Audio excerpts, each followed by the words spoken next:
Bienvenue sur Expertise AI, la chaîne de référence pour tous ceux qui veulent comprendre, maîtriser et utiliser concrètement l'intelligence artificielle dans leur métier et dans leur quotidien. Aujourd'hui, nous allons parler d'un sujet crucial, l'impact de l'IA sur l'emploi. On voit partout des annonces de licenciements, des restructurations, des métiers qui disparaissent, et en même temps, les entreprises qui utilisent l'IA explosent leurs résultats. Alors, où est la vérité? Est-ce que l'IA remplace vraiment les humains? Ou est-ce qu'elle augmente les professionnels qui savent l'utiliser? Dans cette vidéo, nous allons présenter 4 vérités essentielles que tout professionnel doit connaître s'il veut rester utile, compétitif et surtout incontournable dans les prochaines années. Pas de panique, pas de théorie compliquée, des explications claires, des exemples concrets et surtout une feuille de route pratique pour évoluer sans être laissé de côté. Installez-vous bien, ce contenu peut littéralement changer votre avenir professionnel. Avant de commencer, n'oubliez pas de vous abonner à la chaîne Expertise AI, de liker cette vidéo et d'activer la cloche de notification afin de ne rien manquer des prochaines sessions de formation.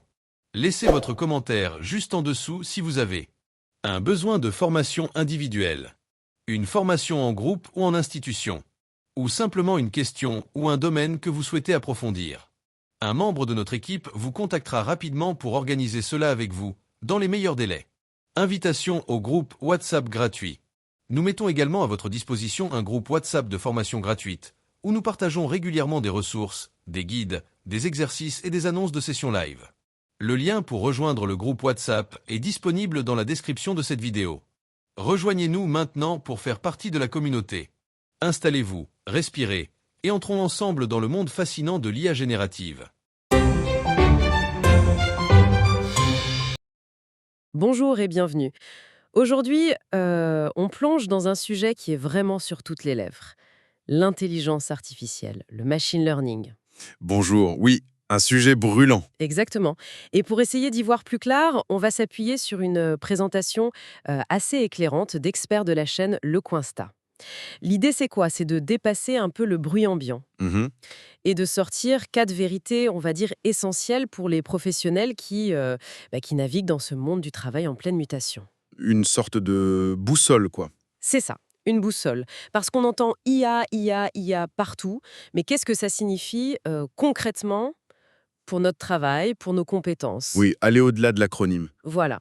Donc on va pas se perdre dans des détails trop techniques, mais on va se concentrer sur 4 points clés. C'est parti? Allons-y. Alors, pour commencer, regardons un peu le contexte actuel. C'est quand même assez déroutant, non? On voit des annonces de licenciements massifs chez des géants comme UPS, Amazon, Intel, Microsoft, enfin, la source les cite. Et en même temps, on apprend que leurs résultats financiers sont excellents. Ils explosent même. Comment on explique ce grand écart? Mais c'est vrai que ça peut paraître paradoxal à première vue. Mais en fait, c'est une manifestation assez directe de la transformation qui est en cours. C'est-à-dire? C'est-à-dire que l'IA, elle permet d'automatiser, d'optimiser énormément de choses. Donc, elle augmente la productivité de façon assez spectaculaire. D'accord. Et qui dit augmentation de productivité, dit souvent réorganisation, restructuration. Ce n'est pas juste on supprime des postes, c'est plus profond. C'est une redéfinition des métiers. L'État change. Ah oui, une mutation en fait. Exactement. Une mutation des métiers et donc forcément des compétences qu'on recherche. Donc le vrai sujet, c'est pas tant d'avoir peur d'être remplacé, mais plutôt de voir comment on s'adapte, comment on fait évoluer ses propres compétences. C'est tout à fait ça. L'objectif stratégique pour un professionnel aujourd'hui, c'est de viser à devenir augmenté par l'IA. Augmenter, j'aime bien ce terme. Oui, c'est apprendre à utiliser ces outils pour être meilleur, plus rapide, plus pertinent dans son domaine, plutôt que de voir l'IA comme une simple menace. C'est là que se situe l'avantage, en fait. Et justement, en parlant de compétences, la source mentionne un rapport du Forum économique mondial sur les compétences clés pour 2030. Bon, sans nous faire toute la liste, qu'est-ce qui ressort le plus? Il y a un truc qui vous frappe particulièrement? Oui, alors, au-delà des compétences techniques pures, genre comprendre l'IA, le big data, maîtriser le cloud, etc., Mhm. ce qui est vraiment mis en avant, et c'est intéressant, ce sont des compétences plus transversales, presque comportementales. Comme quoi, par exemple? Par exemple, l'apprentissage actif et la résilience. Ça, c'est crucial. Ça veut dire quoi? Ça veut dire être capable d'apprendre tout le temps, Ah oui, de se remettre en question, de s'adapter très très vite. C'est plus une option, quoi. C'est la base. Et puis on parle aussi beaucoup de pensée analytique, d'innovation, de résolution de problèmes complexes, de créativité. Donc, on n'est pas du tout dans la machine remplace tout. Ah non, loin de là. Au contraire, ça met en lumière l'importance de ce que l'humain apporte spécifiquement. Et cette idée d'apprentissage continu, ça veut dire que, bon, le diplôme initial, c'est bien, mais ça suffit plus du tout, quoi. Faut rester curieux tout le temps. Absolument. C'est une culture de la curiosité et de l'apprentissage permanent qu'il faut développer. Et c'est là d'ailleurs que la compréhension de la donnée devient centrale. Pourquoi? Parce que pour bien utiliser une IA, pour dialoguer avec elle, il faut comprendre ce qu'elle consomme, les données. Savoir quelles données lui donner, comment les préparer, comment interpréter ce qu'elle sort, comprendre ses limites, c'est fondamental. D'accord. Et juste pour rassurer un peu ceux qui s'inquiètent pour leur emploi, il y a une stat intéressante qui est citée. Ah oui, Le Bureau américain des statistiques du travail aurait classé le métier de data scientist comme le 4e métier avec la plus forte croissance prévue sur 10 ans. C'est aux US, mais souvent ça donne la tendance. C'est quand même un signe fort, ça, non? oui, tout à fait. C'est un très bon indicateur. Ça montre que si certaines tâches, voire certains métiers, se transforment ou disparaissent, Hmm. d'autres, qui sont justement liés à ces nouvelles compétences autour de la donnée et de l'IA, sont en pleine explosion. Donc le message global, c'est pas la panique, c'est plutôt attention, il faut s'adapter et vite. Il y a urgence à développer ces compétences. Pas de fatalité, mais un vrai besoin d'action. Très clair. Bon, alors, allons-y. Entrons dans le vif du sujet avec la première vérité pour démystifier tout ça. L'IA, ce n'est pas magique. C'est de la logique, des maths appliquées à des données. Pouvez-vous nous aider à y voir plus clair dans la jungle des termes IA? IA, machine learning, deep learning. On mélange un peu tout. Oui, c'est une excellente question parce que c'est vrai, il y a beaucoup de confusion. Le plus simple, c'est d'imaginer des poupées russes ou des cercles concentriques, si vous préférez. D'accord. Le plus grand cercle, la plus grande poupée, c'est l'intelligence artificielle, IA. C'est le concept le plus vaste. Ça englobe toute tentative de faire par une machine une tâche qui demanderait de l'intelligence si c'était un humain qui la faisait. Toute tentative, même simple. Mais même très simple. Un système de règles basiques, si telle condition, alors telle action, techniquement, ça peut être vu comme de l'IA. Mais ça inclut aussi des choses bien plus complexes. La source donne de bons exemples, hein, les recommandations sur YouTube, Ah oui? le score de crédit que vous donne votre banque, la prédiction du départ d'un client chez un opérateur télécom, ce qu'on appelle le churn, Mhm. l'aide au diagnostic médical sur une radio, l'optimisation des billets d'avion, la maintenance prédictive dans l'industrie, tout ça c'est de l'IA au sens large. Ok, ça c'est le grand chapeau. Et à l'intérieur, la première poupée russe, c'est quoi? Français. C'est un sous-ensemble de l'IA. Et là, ça devient vraiment puissant. La différence clé, c'est que le système apprend tout seul à partir des données. On ne lui donne pas des règles explicites pour chaque cas. Comment ça, il apprend tout seul Prenons l'exemple du churn, le départ des clients. Au lieu de dire à la machine si un client appelle 3 fois le service client et que sa facture augmente, alors il risque de partir, on va lui donner l'historique de milliers de clients, leurs caractéristiques, leurs usages et surtout qui est parti et qui est resté. D'accord.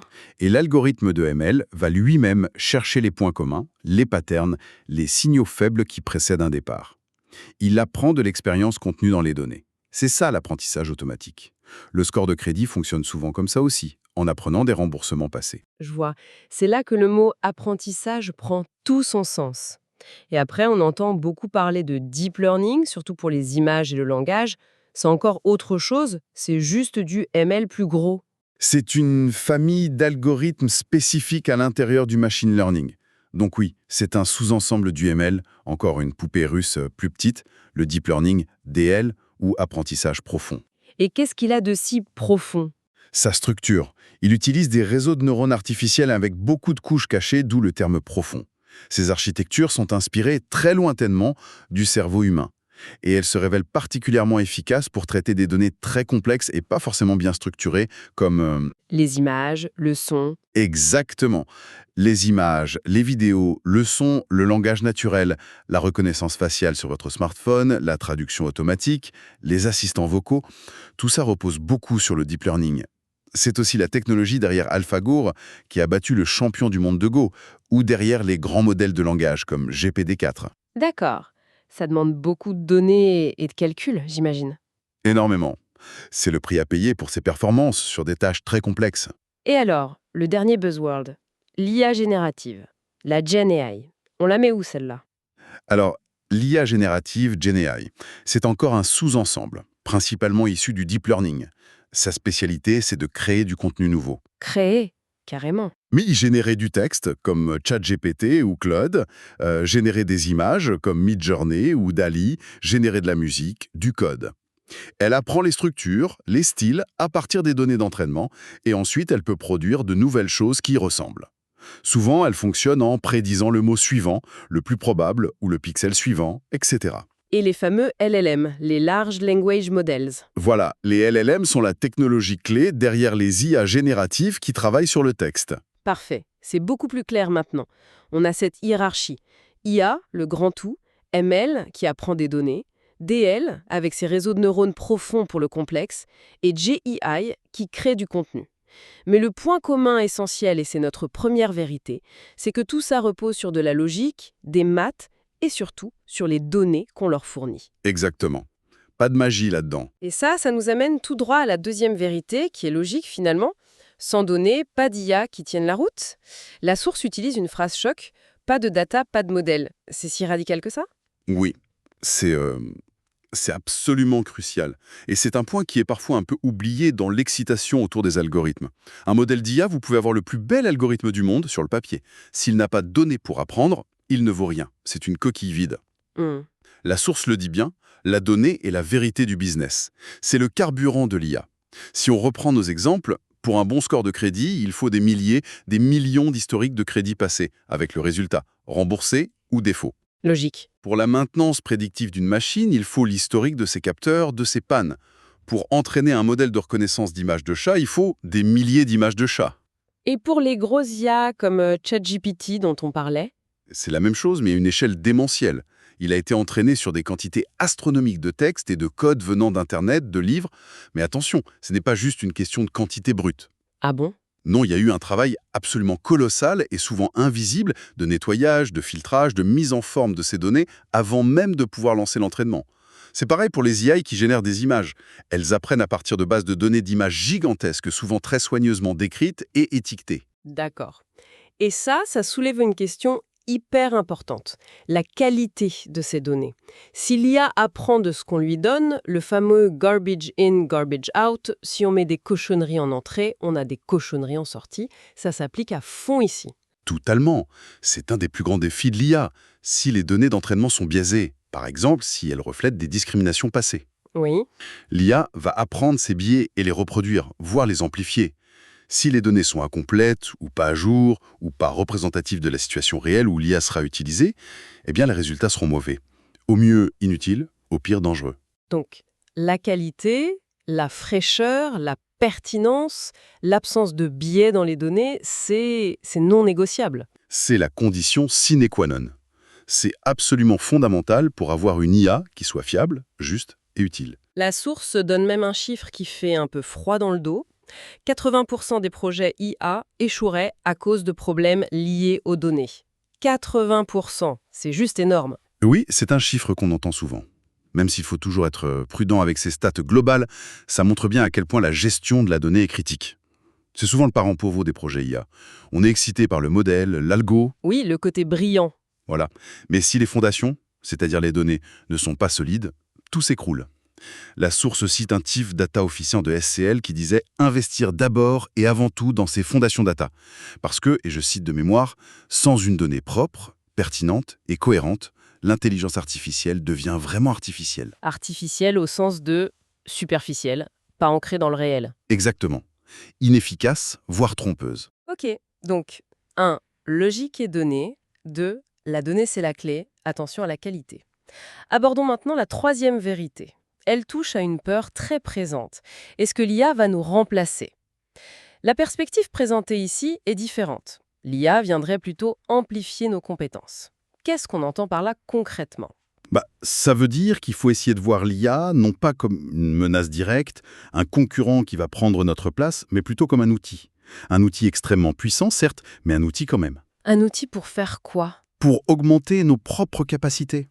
Un peu comme une calculatrice a augmenté notre capacité à faire des calculs complexes sans nous rendre inutiles, ou comme Google a augmenté notre accès à l'info. L'idée, c'est que les professionnels qui apprennent à utiliser l'IA pour automatiser les tâches un peu barbantes, répétitives, Oui. pour analyser beaucoup plus de données qu'ils ne pourraient le faire seuls, pour identifier des pistes, des idées nouvelles, eh bien ces professionnels deviennent plus efficaces, plus rapides, et surtout, ils peuvent se concentrer sur ce qui fait vraiment la valeur ajoutée humaine. C'est-à-dire? La stratégie, la prise de décision dans des cas complexes, l'intuition, la relation client, l'empathie, la créativité, toutes ces choses où l'IA, pour l'instant en tout cas, est beaucoup moins forte. L'idée est séduisante.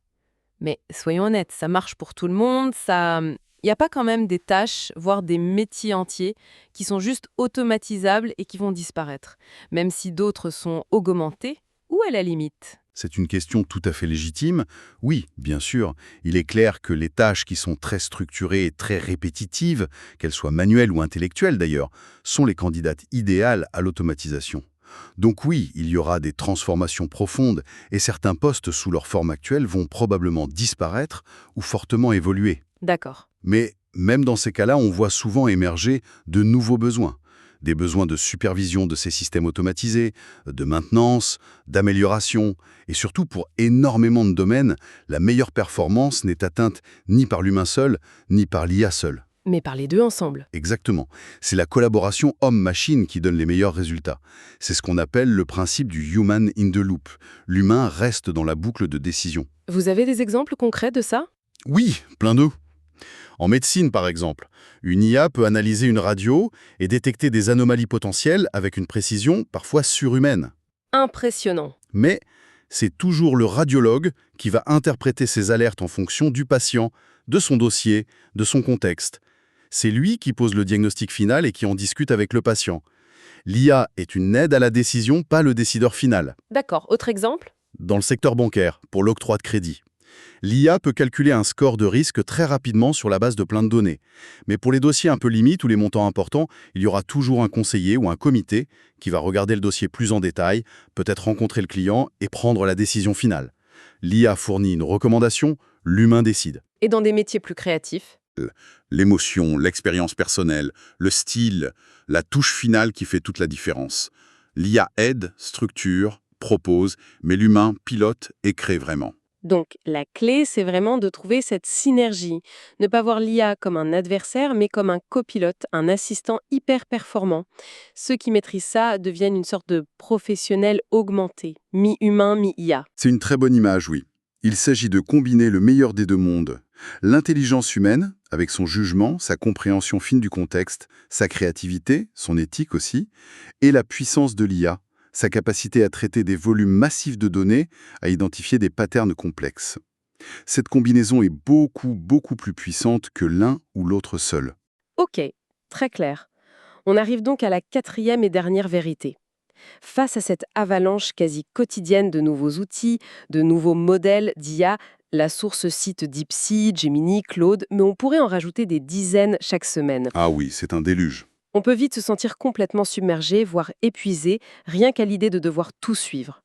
Comment on fait pour rester à la page sans y passer sa vie? C'est un vrai défi. Et c'est peut-être un des points les plus importants pour l'avenir.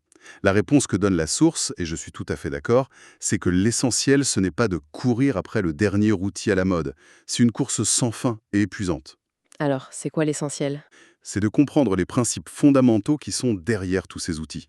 C'est de maîtriser la logique générale du fonctionnement de l'IA et du machine learning. La logique générale, c'est-à-dire? C'est comprendre le processus type d'un projet qui utilise l'IA ou le ML. Ça commence toujours par quoi? Par un besoin métier, un problème à résoudre. Ok. Ensuite, étape cruciale, identifier, collecter, nettoyer, préparer les bonnes données. On y revient toujours. C'est souvent 80% du boulot. La fameuse fondation? Exactement. Puis, on choisit un type de modèle adapté au problème et ce qu'on veut prédire. Classifier, générer, etc. On entraîne ce modèle avec les données, on évalue très sérieusement sa performance. Est-ce qu'il marche bien? Est-ce qu'il est fiable? Est-ce qu'il est juste? Et après? On le déploie pour qu'il soit utilisé concrètement. Et surtout, étape souvent oubliée, on met en place un suivi. On regarde comment il se comporte dans la vraie vie. On collecte du feedback, on le met à jour, on le réentraîne si nécessaire. C'est un cycle continu. D'accord. Donc, maîtriser ce cycle, cette chaîne de valeur de bout en bout, c'est plus important que de savoir utiliser 50 outils différents. Beaucoup plus important, oui. Parce que si vous comprenez bien chaque étape, ses enjeux, ses difficultés potentielles, alors quand un nouvel outil sortira, vous saurez rapidement où il s'insère dans cette chaîne. Vous pourrez évaluer son intérêt réel par rapport à votre besoin, comprendre ses forces et ses faiblesses, comment il fonctionne sous le capot, au moins conceptuellement. Donc, confondre les fondamentaux permet de s'adapter beaucoup plus vite. Exactement. Que ce soit du machine learning classique pour prédire des ventes ou la dernière IA générative pour créer des images, les grands principes restent les mêmes. La compréhension de cette logique de fond vous donne une grille de lecture solide et durable. C'est ça la clé de l'adaptabilité sur le long terme, bien plus que la maîtrise d'un logiciel X ou Y qui sera peut-être complètement dépassé dans 18 mois. C'est très clair. Bon, alors si on résume ces 4 vérités clés qu'on a essayé de décortiquer. Oui, Premièrement, l'IA, ce n'est pas de la magie, c'est de la logique, des maths et surtout des données. Et il faut bien distinguer les différents niveaux. IA, ML, DL, GenAI. c'est ça. Deuxièmement, la donnée est reine. C'est le carburant indispensable. Sans données de qualité, propres, pertinentes, non biaisées, pas d'IA fiable. C'est la fondation critique. Tout à fait. Le point de départ. Troisièmement, l'objectif, c'est l'augmentation des capacités humaines, pas le remplacement pur et simple. Il faut viser la collaboration homme-machine, le human in the loop. Devenir des professionnels augmentés. Exactement. Et quatrièmement, face au flot incessant de nouveaux outils, l'important c'est de maîtriser les principes fondamentaux, la logique derrière. C'est ça qui permet de s'adapter durablement, pas de courir après chaque nouveauté. Une excellente synthèse. Merci. Et peut-être pour ouvrir une dernière piste de réflexion, Oui. si l'IA apprend à partir de nos données, du monde tel qu'il est, et si elle est conçue pour amplifier nos capacités, ça pose une question de responsabilité, non? Quelle direction on veut donner à cette amplification? C'est intéressant. Comment on s'assure collectivement qu'on utilise cette puissance formidable pour amplifier le meilleur de nous-mêmes? La créativité, l'entraide, la résolution de problèmes complexes pour le bien commun, plutôt que d'amplifier nos défauts, nos biais, ou d'automatiser des choses sans réfléchir aux conséquences. Vaste question. Et absolument essentielle pour l'avenir qu'on construit avec ces technologies. Ça laisse matière à réflexion, c'est sûr. Merci beaucoup pour cet éclairage. Merci à vous. Et merci à toutes et à tous de nous avoir suivis pour ce décryptage. Merci d'être resté jusqu'à la fin de cette session. Retenez ceci, l'IA n'est pas là pour remplacer l'humain. Elle remplace celui qui refuse d'apprendre. Les gagnants de demain seront ceux qui sauront collaborer avec l'IA, l'utiliser comme outil d'augmentation et non comme une menace. Alors si vous voulez aller plus loin, apprendre à utiliser l'IA pas à pas, sur votre téléphone ou votre ordinateur, en entreprise ou en freelance. Abonnez-vous, likez la vidéo et laissez en commentaire votre besoin de formation. Un membre de notre équipe vous contactera personnellement pour vous accompagner. Bienvenue dans l'ère du professionnel augmenté.